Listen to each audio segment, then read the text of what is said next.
Well, everyone, it's Shane Kanto, your Wasteland reviewer, and I'm here to review Sons of Summer, and this is a new action thriller from director Clive Flory, focusing on a group of Australian surfers who come together for a surfari to pay tribute to one of their murdered fathers, and in the course of this time wind up getting caught up in some criminal activities and having a very dangerous man played by Tamora Morrison coming after them. And this crime thriller, it's odd in terms of you have a lot of moments in this film that are like really like chill music coming on and long surf sequences that happen like 5-6 times throughout the film, and you're just like, this movie's only an hour and 28 minutes.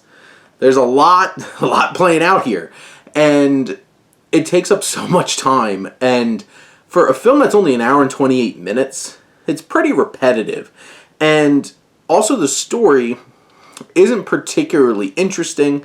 It's a kind of thing where it's just like, we get caught up in the bad stuff, bad guy comes after you, that's it.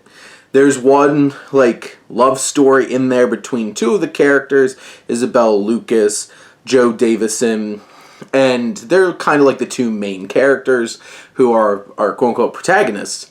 And their dynamic, their relationship isn't particularly interesting at either, and a lot of the performers here feel like they're doing solid jobs at best, trying to bring their characters to life. I do think Tamora Morrison is very obviously the most skilled actor here and has the most screen presence, and he's intimidating. Remember, he was Jango Fett, he was Boba Fett in Mandalorian, and this character, Frank, is much more like Boba Fett in The Mandalorian and less Boba Fett in Book of Boba Fett. So, he's dangerous. He kills people.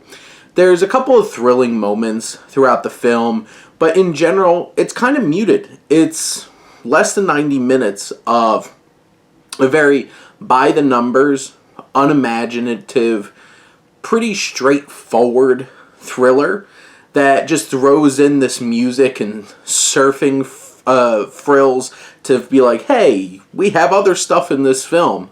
But in general, it's pretty forgettable. It's not something that I'm going to be thinking about for a long time afterwards.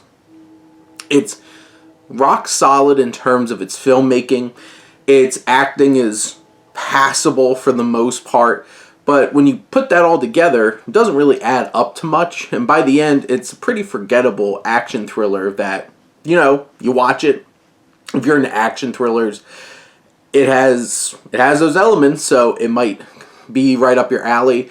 If you're not somebody that really is into the genre, it's kind of just like, it doesn't really add much to it, and you probably will forget about it and probably never watch it again. But those are my thoughts on Sons of Summer. Let me know what you think, and let's talk some movies. But thank you as always for tuning in and supporting your Wasteland reviewer.